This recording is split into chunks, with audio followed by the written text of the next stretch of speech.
Hello there friends, welcome back to another episode of Generation Tech. My name is Alan. In the first Star Wars film, a beautiful garden planet not so different from Earth in appearance and size gets obliterated by the Death Star's superweapon. It's a major part of the plot in A New Hope. It's a callous, destructive act that is designed to showcase the cruelty of the Empire and its lackeys. But here's the thing, we never really saw the surface of the planet. We didn't get to see the Alderaanian people, the families they created, the homes they made. This wasn't like the destruction of Vulcan, where Spock literally sees his planet collapse in on itself and watches his mother fall out of his grasp and plunge to her death. There are real feels in that scene. There was time to show the audience what was lost with the destruction of the planet. For whatever reason, that just doesn't happen in the Star Wars film. Maybe it was because of budgetary reasons, or maybe as talented as George Lucas was with pioneering special effects, the technology was just not there yet. And sometimes pacing just doesn't allow you to fit that much backstory into the overall plot. Now, were Star Wars any other film or franchise, that would have been it. We would have been left at the end of the film wondering what exactly Alderaan was like. And we would probably never find out. But luckily, Star Wars kept on growing and growing until it became a living organism. A true galaxy full of endless stories, planets, species, and characters to meet. And lo and behold, a picture started forming that showed us just how beautiful, vibrant, and important Alderaan was to the galaxy. Before we continue, a quick word from our sponsor for today's video. Have you guys ever seen those bizarre video game ads on the internet about the guy who gets into all sorts of crazy situations? Well, that's Hero Wars, one of the premier RPG games available right now. Build up a team of awesome heroes, send them on all different types of raids in over 6 different game modes.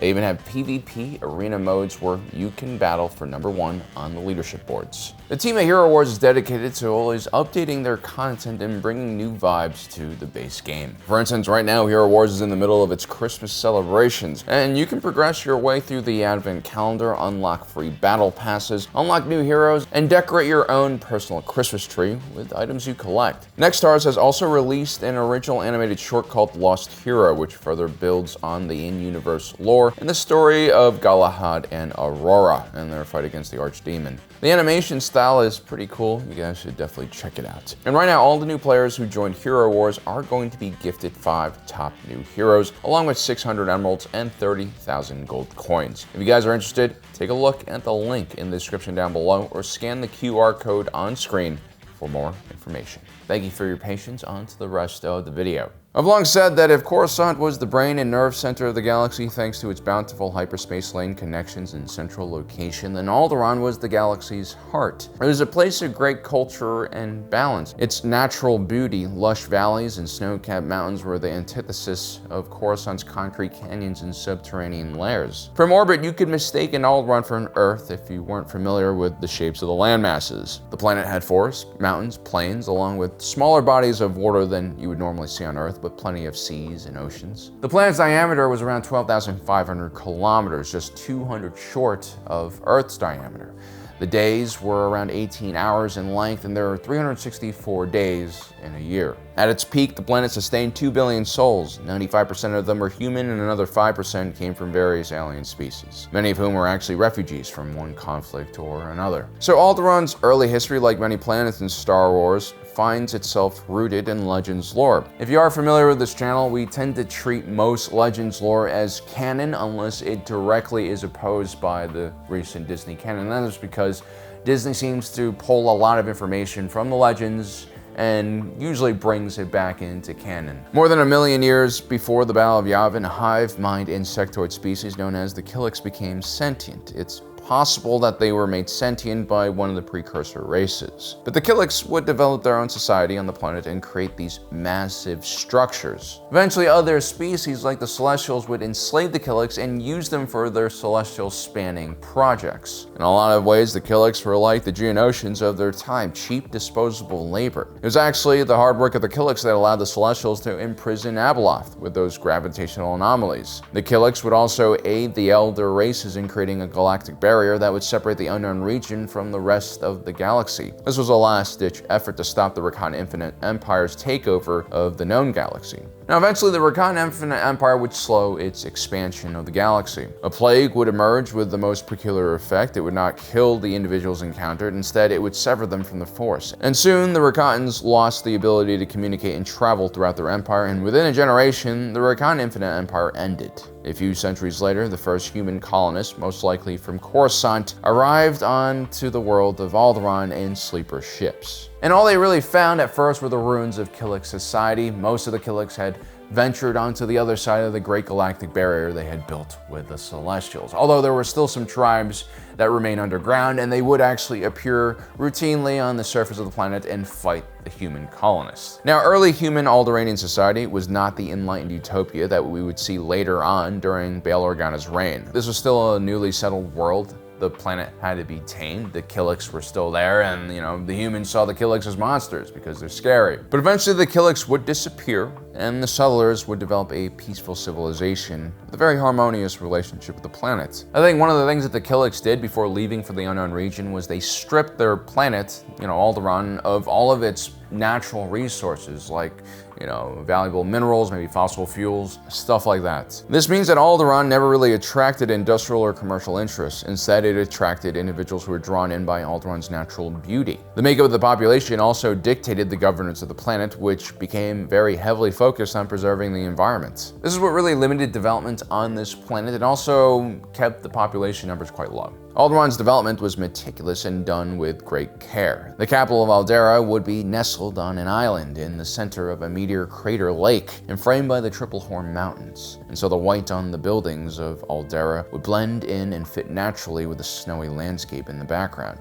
Alderaan's beauty and harmony would be a place of great artistic inspiration for all who came to see it. And what started out as a simple logging camp would soon become not only the cultural center of Alderaan, but for much of the galaxy. The first major structure built here was the University of Alderaan, established by the renowned philosopher Cullis. It was the first university of its kind and widely considered one of the best as well. And it set the tone for what kind of city Alderaan would be. It was a city built with great wisdom, forward thinking, and sustainability. Alderaan was one of the first cities to primarily design a transportation around air cars instead of ground transport. Quite a lot of investment was dedicated to further expanding the study of the humanities. We also begin to see the birth of the famous Alderaanian style architecture, which featured clean white construction and featured gentle and natural curves and domes that almost looked like stupas topped with spires that extended up towards the sky. At the center of all was the Alderaanian Royal Palace, which took more than 1,000 years to build. Additional chambers were added every few decades, and so the building was sort of like a living history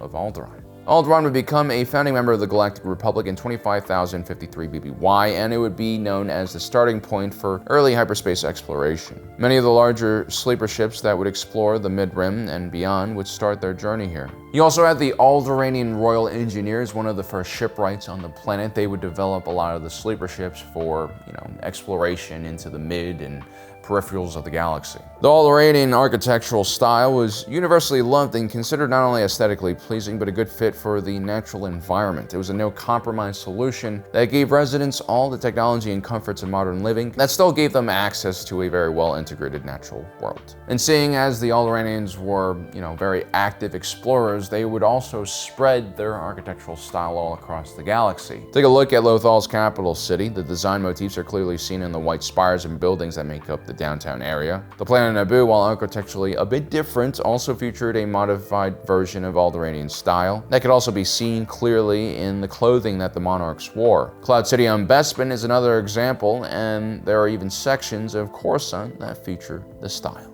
Soon, the entire galaxy became spotted by Alderaan-inspired colonies, and Alderaan's political power would grow with their soft power. Alderaan would also become an important part of the defensive structure of the Republic. Contrary to popular belief, Alderaanians weren't always extremely peaceful people. They weren't always pacifists. They actually had a very proud martial history. And the planet's martial history comes directly from the top. The royal family and any heirs to the throne were generally well educated in various subjects, but were also given extensive amounts of martial training. I mean, there's a reason why in A New Hope, Princess Leia seems to handle a blaster much better than Luke. The Alderaanian monarch, once they reached adulthood, would go through a trial known as the Day of Demands that would challenge them in 3 separate ways. It would challenge their heart, mind, and body. When I say monarch, I do mean a royal figure like a king or queen. Unlike Naboo's monarch, which was elected in popular vote, the Alderaanians had a hereditary monarchy, who was the head of the state. Now, the Alderaanians were lucky that for most of history, their rulers were compassionate and quite wise.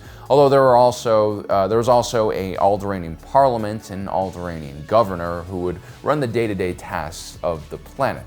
But still, The Alderaanian monarch was a lot more powerful than just a simple figurehead like we see in the UK, for instance. Now, throughout history, Alderaan's foreign policy would be mostly guided by their senator in the Republic Senate. Alderaan would be known for egalitarian views and compassion towards less fortunate worlds. They were one of the few planets known for advocating for the rights of other planets rather than just their own. Now, despite Alderaan being a gleaming beacon of peace and hope, at the peak of the Great Galactic War, the planet was consumed by a full-scale Sith invasion. Alderaan was taken along with the royal family, but a small group of Republic commandos and Jedi would lead a heroic counter-offensive and win a string of victories against the Sith occupation. This would open the door for a Republic fleet to launch an even larger counter-invasion, which would retake the planet. The short but devastating occupation of the planet destroyed wide swaths of the planet's pristine wildlife preserves and forests. It would lead Alderaan to develop a hardline militarist stance against the Sith. Nonetheless, the Alderaanians would eventually allow a peace conference to be held on their planet. The Sith would use this meeting as a distraction for a sneak attack on Coruscant. They would successfully sack the Jedi Temple and occupy several regions of the planet, which would force the Republic to sign the highly controversial Treaty of Coruscant. The Republic had no choice but to give up significant amounts of territory to the Sith, and a Cold War would start soon after.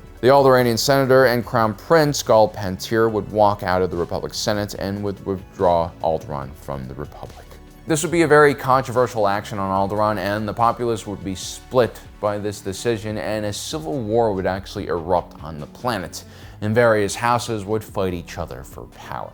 Eventually, Alderaan would rejoin the Galactic Republic, and by the time the Ruusan Reformation came around, Alderaan was already on its way to becoming a peaceful utopia once again. As a matter of fact, Alderaan embraced the ideas of pacifism and peace more than ever. Alderaan would use its power in the Senate to oppose the Military Creation Act put forth by the allies of Chancellor Palpatine, and during the Clone Wars, Alderaan would organize various efforts to help refugees and even open their planet to resettlement. Many Republic loyalists who lived on separatist worlds were basically forced into exile and chose to settle on Alderaan. But Alderaan would slowly abandon its pacifist mentality once again with the rise of the Empire. Bail Organa, Viceroy, Governor, and Senator of Alderaan, and the husband to the Queen, would slowly use the resources of his station to collect weapons, ships, and train fighters. This would become the backbone of the future rebellion. And if you take a close look at the first scene in the first Star Wars movie, Darth Vader's Star Destroyer stops an Alderaanian diplomatic vessel with Alderaanian diplomatic guards with Alderaanian weapons, and much of the earlier rebellion would also feature